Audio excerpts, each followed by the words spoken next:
All right. Now, the students who enrolled in 1965, which is the group that you were part of, were actually the second wave of students. There were a group of students who enrolled in 1964 and decided not to stay. To your knowledge, why did they leave?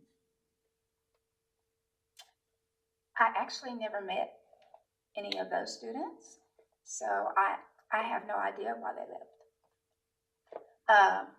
If they came from a predominantly black school, then they may have had a hard time adjusting to the campus, being the only one in class. Um, Otherwise, we didn't experience any visual racism. Can you elaborate a little bit about that? What would make it so hard for someone from a predominantly black institution to come to TCU? Because it is still the case today. We still have students who came from a predominantly black high school and they come here and they do experience a little bit of a culture shock. So, what can you like? What can you tell them in terms of how to adapt and what kind of problem can you anticipate?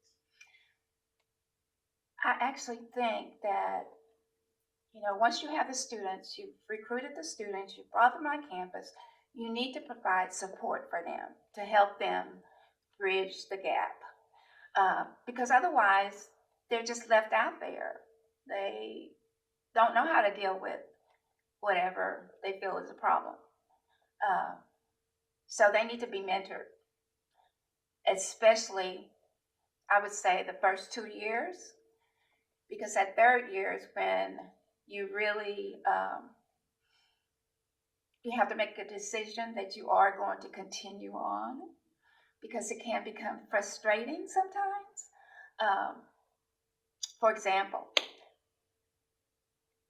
I took Spanish in high school, actually started in junior high, and I came to campus, and so I was going to continue the Spanish.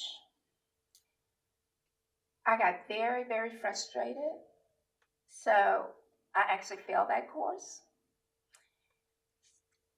So I decided to take another language, and that was French, and I had no problem with it. So had I been mentored, someone could have helped me to see and helped me get over the hump, so I would have passed that Spanish class. But we didn't have that, except we had each other. You know. So, you seem to have a very positive testimony in terms of experience here. What do you think could have made you stay better? If everything was open to us, everything was not open. I mean, that was at the very beginning. So it was like an experiment, I think, to see if we would survive. Um, but if more things, more resources were available to us, uh, I think that would have helped us more. Even though, we created our own mentorships for each other. Uh, but it would have been better to have a junior or a senior that could have mentored us to help us. I know you have a little bit of Greek in you. Mhm. Were you aware of any of the activities that were taking place in Greek life, the life that you were excluded from? Yes, you couldn't help but see everything they were doing. They were very involved. In fact, I did join a service sorority, and that was interesting because we did a lot of things together. We went out and did projects together, um, helped on campus, and it was an integrated group. What is the name of that group? I cannot remember. Uh, it was Gamma Sigma Sigma. I'd have to look back at some papers that I have, but that I participated in that during my senior year because I wanted to do service projects. And it was available, but the other Greek organizations were not. So that was my first experience with an organization like that. Were you aware of like the slave auction fundraising that they were having? No, I was not aware of that. Because they advertised this in the skiff as if it was, common practice or common business. Um, But then, a lot of the times, um, since we were on campus to get an education, a lot of the times I think we just blocked that out. We just totally ignored it um, because it was about them, not about us. It was their problem, not ours. As long as they didn't bother us, then we were okay. and do you think that not necessarily the racism, but the the tendency to get closer to your own racial group at the expense of the other? Do you think that it was just one-sided, or do you think that there were people among the group of African American students who also kind of shunned the white students? I didn't see that among us. We were all participating, with the other race. Um, we knew what campus we were on. We knew it was probably predominantly Caucasian, so yeah. Were there any other racial minorities? Uh, during that time, no. So it was either black or Oh, white. yes. Now, TCU's reputation has been smudged. There were reports of racism, coverage in the media, scandals. Do you think that these stories they bring in a transparent display of what's really going on at TCU, or would you say that this distorts what reality is really like? Because the media has a lot of power. They can either bring things to light, or they can taint an institution's reputation um, against the truth. What is your personal take on that? I think the media can um, blow up a situation. Um, it's okay to report an incident that happened, but give both sides of it. Don't just give one side. You have to give the other side too. When I read about the latest problems on campus, I was shocked. I was totally shocked. But then we know that we live in a different world now. We know that we live in a world where um, if someone doesn't like you or someone has a problem with your race, that they are more verbal, I think, with it. They don't hide anything. They just say what they want to. And myself, I have to deal with that. And I decide how I want to deal with that.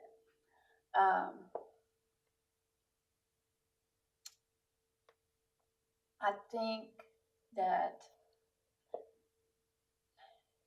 TCU, with the investigation that they have going on, I think that will help the institution. And hopefully, all this information will be put out so that everyone will understand what's really happening on this campus and not just the one side. I it's a new day. It is a new day. People are more. People are more. They show more of the hatred uh, than they've shown before, which may be a good thing because you know where they're coming from. So where does reconciliation begin? It would actually begin with the school and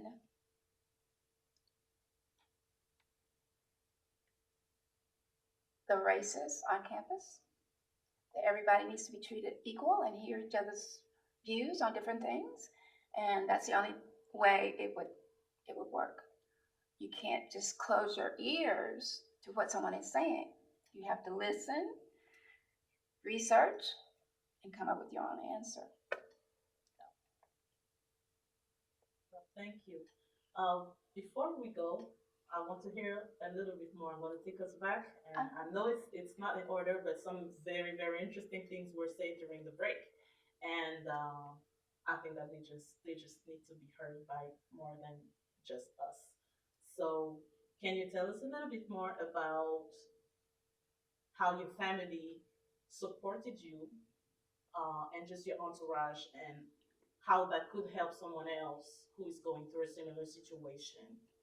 Because when we're talking about suffering from discrimination, we often narrow the situation down to the victim and the aggressor, but there are other parties involved, and their intervention can help appease the situation, can help with reconciliation, it can help with healing. So tell us about your mother and your sister and how the village helped you. So when I was accepted at TCU, my mother decided that they would move to Fort Worth too. So I didn't come to Fort Worth by myself. I came with them, which uh, was a great support um, for me.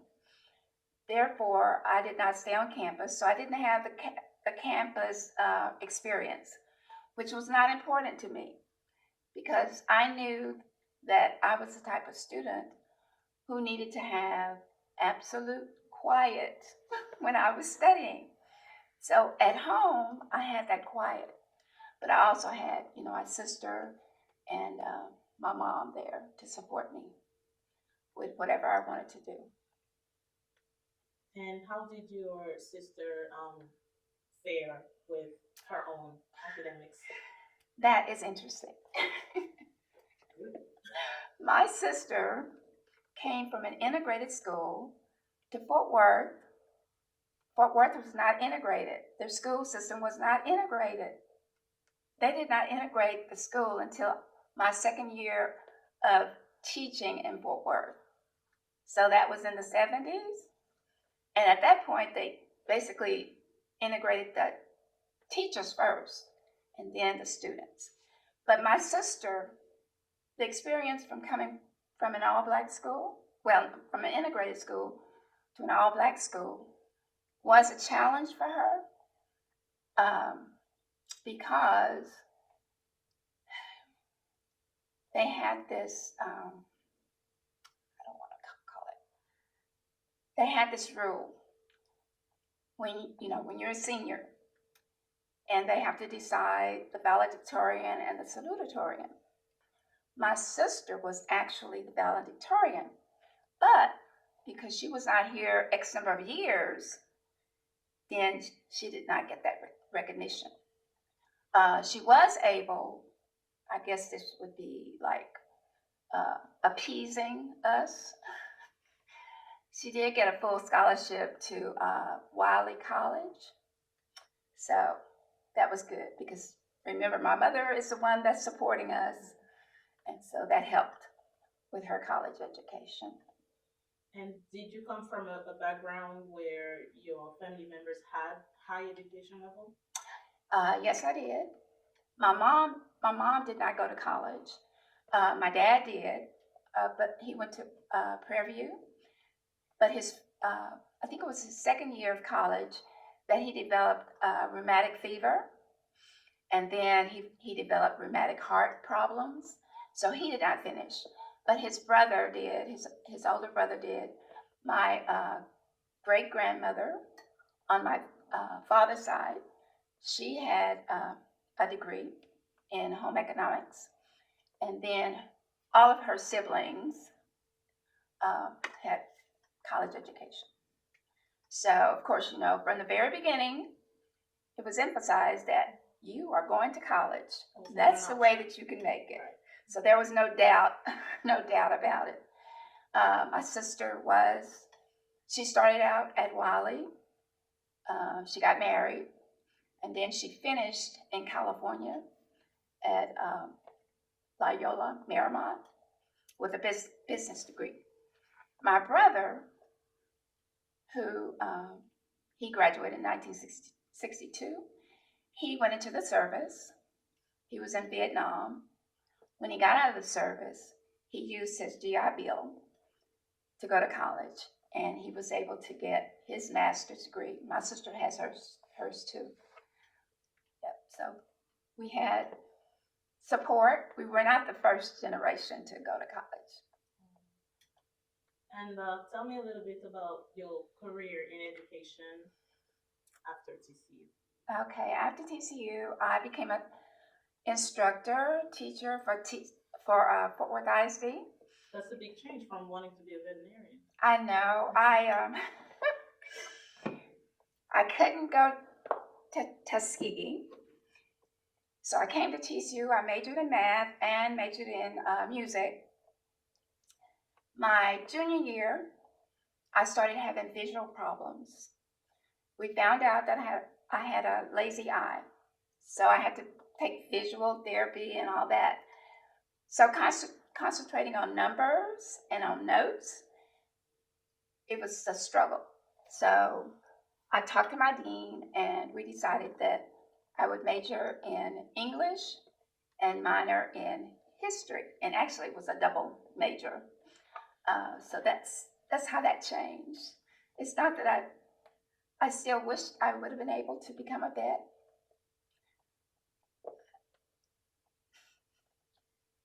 Do you have any children? I have one son. Um, he didn't finish college. He had a learning disability, but he has a very excellent job.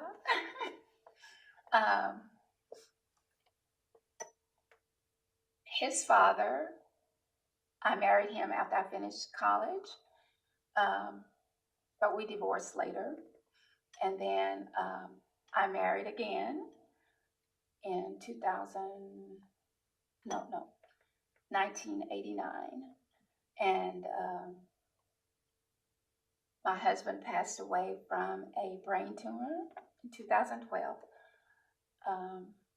It's the worst one you can have. It's called a glioblastoma multiforme.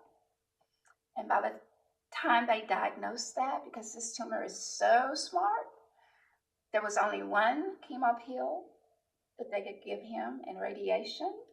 But the tumor is so smart that it can evade everything.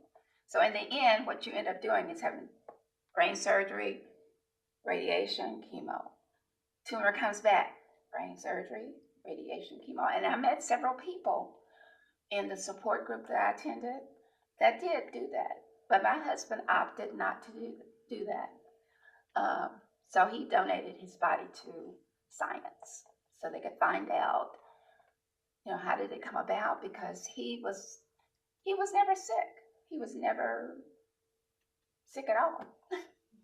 So we don't know, was it exposure to something or what? So, yeah. Wow. So it seems like you and your family, everybody's just committed to knowledge um, up until his passing. Yeah. That's phenomenal. How does your background in education help support your son that you see has a?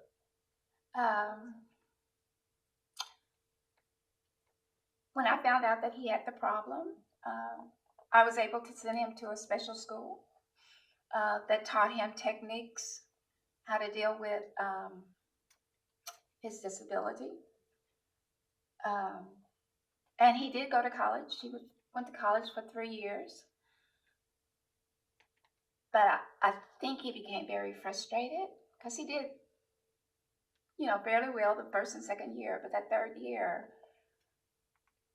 he just couldn't deal with it anymore. So, yeah.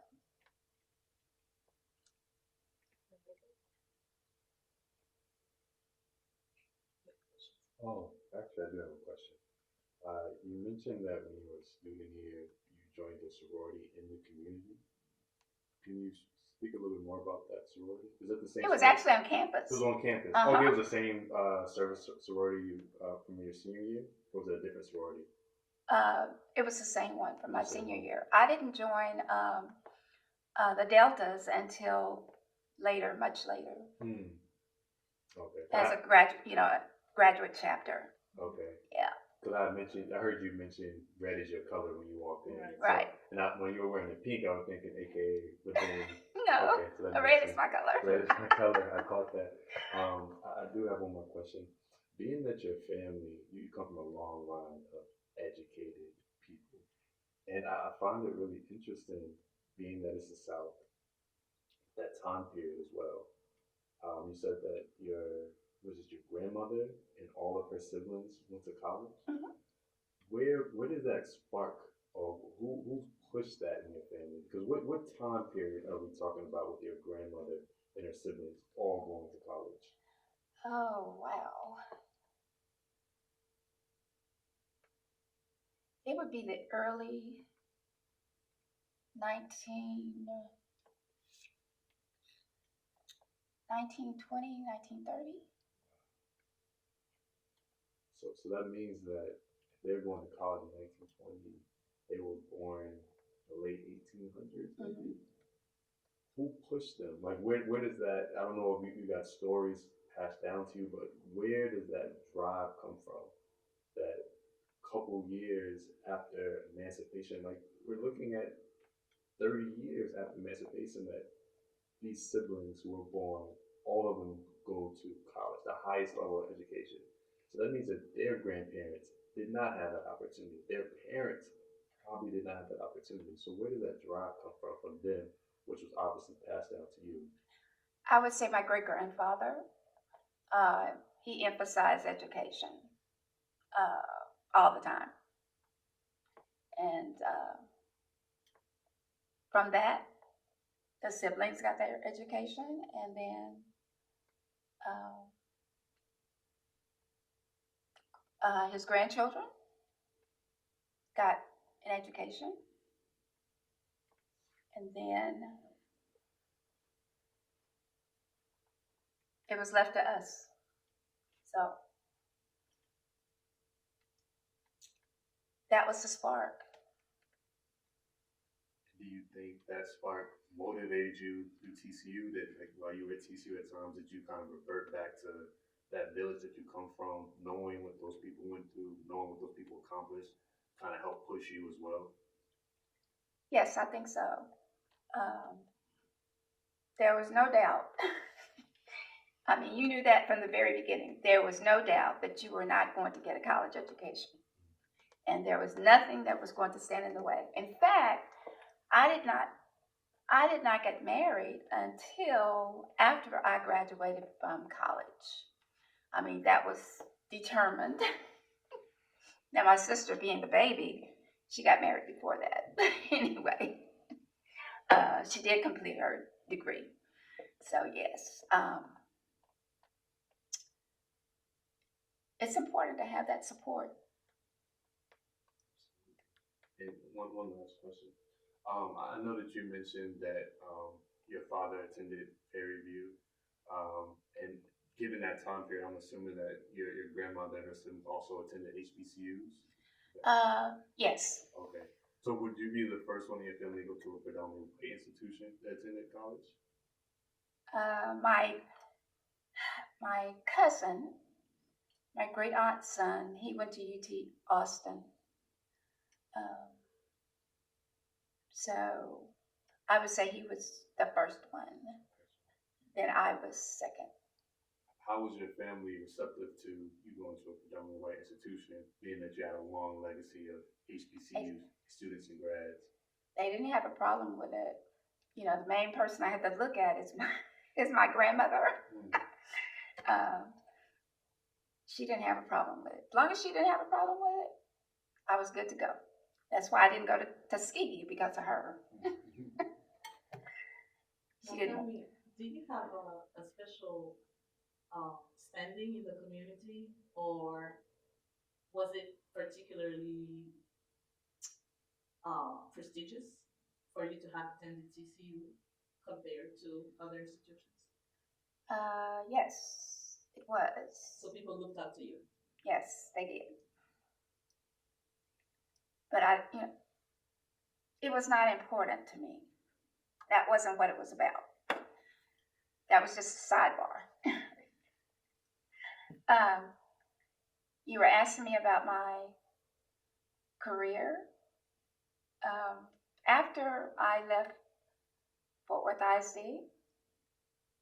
I decided to substitute at the schools where my church members, their children attended. And so I did that for a year. And then I was asked to teach at Tarrant County College, which was something that I had always wanted to do. It was on my bucket list before bucket list was a thing to talk about. And I had applied 2 years before I retired. And the way that I got the job at TCC was one of the professors became ill, had surgery, and she was still in pain. And they called me on a Thursday and wanted me to start work on the Monday. And so I said yes. And I've been at TCC since that time. So I really enjoy teaching. I like to see that spark in a student's eyes when they really, truly understand. So, needless to say, because of the pandemic, I don't see my students face to face. I don't like that. But we have to do the things that are safe. So I will deal with that. But yeah.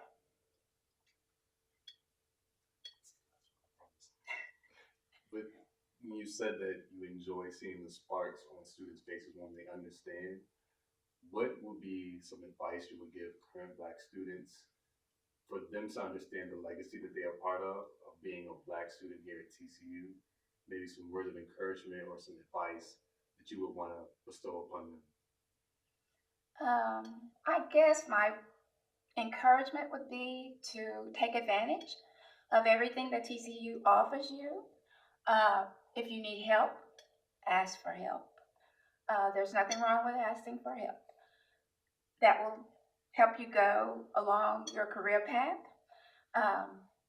and be proud of attending TCU because you have a legacy that you need to carry on that we started. So we want to continue to be a force at TCU.